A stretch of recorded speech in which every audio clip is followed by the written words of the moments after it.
It finally happened. Erik Karlsson is a Pittsburgh Penguin. You know, I'm currently on a family vacation. I should have waited for me to get back to make this video, but I couldn't wait. This is a huge trade. I needed to give my opinions right away on it. So I hopped in the car. I told everybody I'll be back in about an hour or so, and I'm going to speak my mind on this huge Erik Karlsson trade that Kyle Dubas pulled off today. All right, pulling out the iPad for this. No chance I'm remembering all this. So we have a 3-team trade. The Penguins get Erik Karlsson, Rem Pitlick from the Canadiens, Dylan Hamaliuk from the Sharks, and their 3rd-round pick in 2026. Now, the Sharks get the Penguins' 1st-round pick next year. They get Mikael Granlund, they get Jan Rutta, and they're also getting Mike Hoffman from the Canadiens.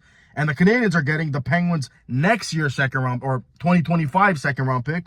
They're getting back Jeff Petrie. They're getting Casey DeSmith, and they're getting one of the Penguins' prospects, Nathan Legare. At the end of the day, the Penguins end up with Erik Karlsson, the best player in this trade, and they're moving not 1, not 2, but 3 bad contracts. They're moving Casey DeSmith, which they needed to do. They needed to move a goalie with Alex Nedeljkovic signed about a month ago. This is what the Penguins are, and Erik Karlsson helps with what they're trying to do. The Sharks unload Karlsson's contract. They can fully focus on their rebuild. You know, I like it for them too. They didn't have much leverage because Karlsson's contract was ginormous. They had to take some bad contracts back, but they're getting that 1st-round pick. And at the end of the day, when you're rebuilding, you can't go wrong with a 1st-round pick. Now look at this. The Penguins unload Jeff Petrie. They unload Mikael Granlund. They unload Jan Rutta. They unload Casey DeSmith. Combined, that is $15 million of pure mid, in my opinion. No offense to those guys. I feel like they all had potential at one point, but those were all moves that did not work out. Casey DeSmith was okay.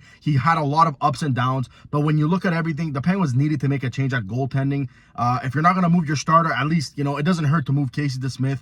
Yes, he can win you some games, make a bunch of saves, steal you a few, but I feel like he loses you a lot more than he steals. I liked what he brought. A lot of inconsistency with Casey DeSmith, and I do feel like Alex Nedeljkovic can give us maybe more consistency from at least the backup position. Jeff Petrie and Mikael Granlund alone combined are making $11 million. Next season, Erik Karlsson will be making $10 million for the Penguins. This money was going to go to somebody. Instead of it going to a bunch of liability mid players, they're going to be getting Erik Karlsson, who may fall off at one point in this deal. 4 years left at $10 million. He will fall off, but he's only 33. I mean, that is not too young. But when you look at Crosby, who's soon to be 36, happy early birthday to Sid. Gino's birthday last week, 37. Letang, these guys are older, but they're performing. Erik Karlsson just came off one of his best season of his career. He put up those numbers on a very bad Sharks team. We're talking about 100+ points as a defenseman on a team that doesn't have many offensive superstars. Just moving all these bad contracts alone is a win. Just fixing Ron Hextall's mistakes, I would have loved for Kyle Dubas to do. He did all that, and he's bringing in Erik Karlsson, one of the best offensive defensemen. Like, that's insane that he got all this done in one trade. I've never seen a trade like this in my time as a Penguins fan. To unload so much bad contracts and to bring in so much value back. They trade for Erik Karlsson and clear $3 million in cap space. That's just incredible work by Kyle Dubas. And what I love the most about this trade is look what the value the Penguins are giving up. A 1st-round pick, a 2nd-round pick, and a B-level prospect who I don't think will make the NHL. And they're getting back Erik Karlsson, again, one of the best players in today's game. Forget about how bad he is defensively. For what he does, and that is an offensive defenseman, they're getting back one of the best, and they're only giving up a 1st and a 2nd while unloading a boatload of bad contracts. If you told me a few months ago that the Penguins would be getting rid of Petrie, Granlund, Rutta, and DeSmith, but they would have to give up a 1st and a 2nd, I would have done that. I would have done that because you're getting $15 million in cap and unloading a bunch of mid. And that $15 million could be used for good assets. But now, all of a sudden, in that same trade, oh wait, Erik Karlsson too? Like, no chance. I would think alone Erik Karlsson would cost more than the 1st and the 2nd. Again, Kyle Dubas was given one of the worst hands possible from Ron Hextall. And Kyle Dubas is really getting rid of all the jokers in his deck right now. Like, he's really doing a good job with one of the worst hands he's been dealt. And he's turning it around, and now all of a sudden, he's got some good cards of his own. Bringing in Erik Karlsson alone is a power move. Unloading all those bad contracts, like, I don't know what's more impressive.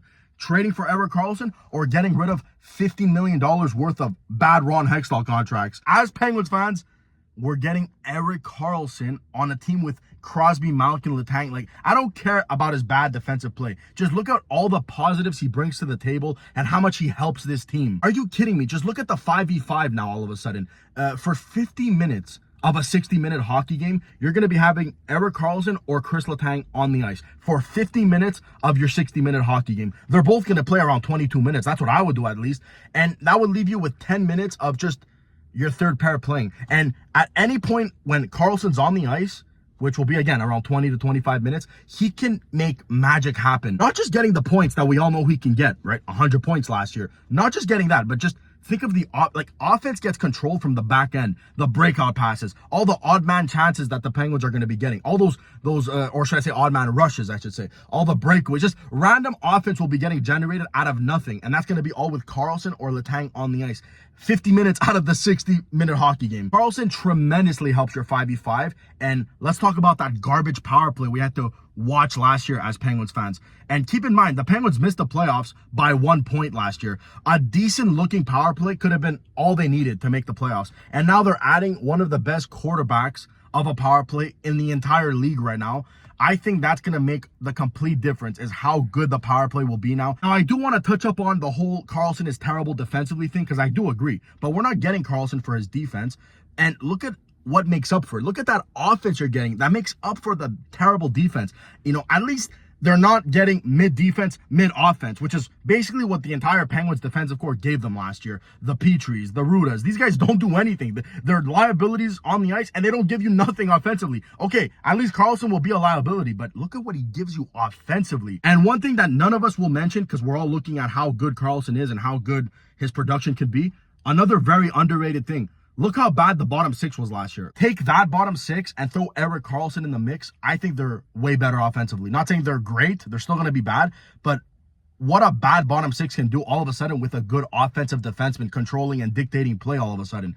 I think take that same bottom six and they'll be a bit better. And I do think for this upcoming season, the Penguins' bottom six is better with guys like Lars Eller and guys like Noel Acciari, Matt Nieto, no Granlund anymore. So a bit of an improved bottom six, but it'll look so much more improved because you're going to have Erik Karlsson back there just constantly generating offense, breakout passes, and just creating those odd man rushes. I'm not saying they're going to be the best third line, HBK, none of that. They're still going to struggle to put up offense, but it'll come so much easier now and so much easier for them when you got Karlsson back there. And one more thing before I end this, and let me go back to my little family vacation as I'm here in the car sweating in this heat.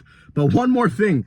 If you think of it, Erik Karlsson, yes, is terrible defensively, but Kyle Dubas really improved the bottom six defensive play in the offseason, in my opinion. Guys like Eller, guys like Acciari, guys like Matt Nieto are more defensive specialists, in my opinion. Now, those guys, they might not score many goals, but they're going to, I think, pick up on a lot of Erik Karlsson's mistakes and bad defensive play. In exchange, that bottom six's lack of offensive production, I think will get picked up from Erik Karlsson's great offensive play. I just think it fits so well together. You have a amazing offensive defenseman who sucks defensively, and you have a great, I think, defensive bottom six now who won't be able to score as much. I think they're going to fit together perfectly, and it goes back with the same thing that I said.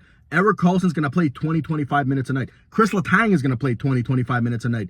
You know, so you're always going to have an elite offensive defenseman on the ice for majority of the game. For me, I think Kyle Dubas did the impossible. I don't think there's many general managers out there right now who could do what Kyle Dubas did with this roster. So I'm very happy, and I'm extremely excited for Penguins hockey to start. You know, watching some of those games last year was miserable. It was a miserable time.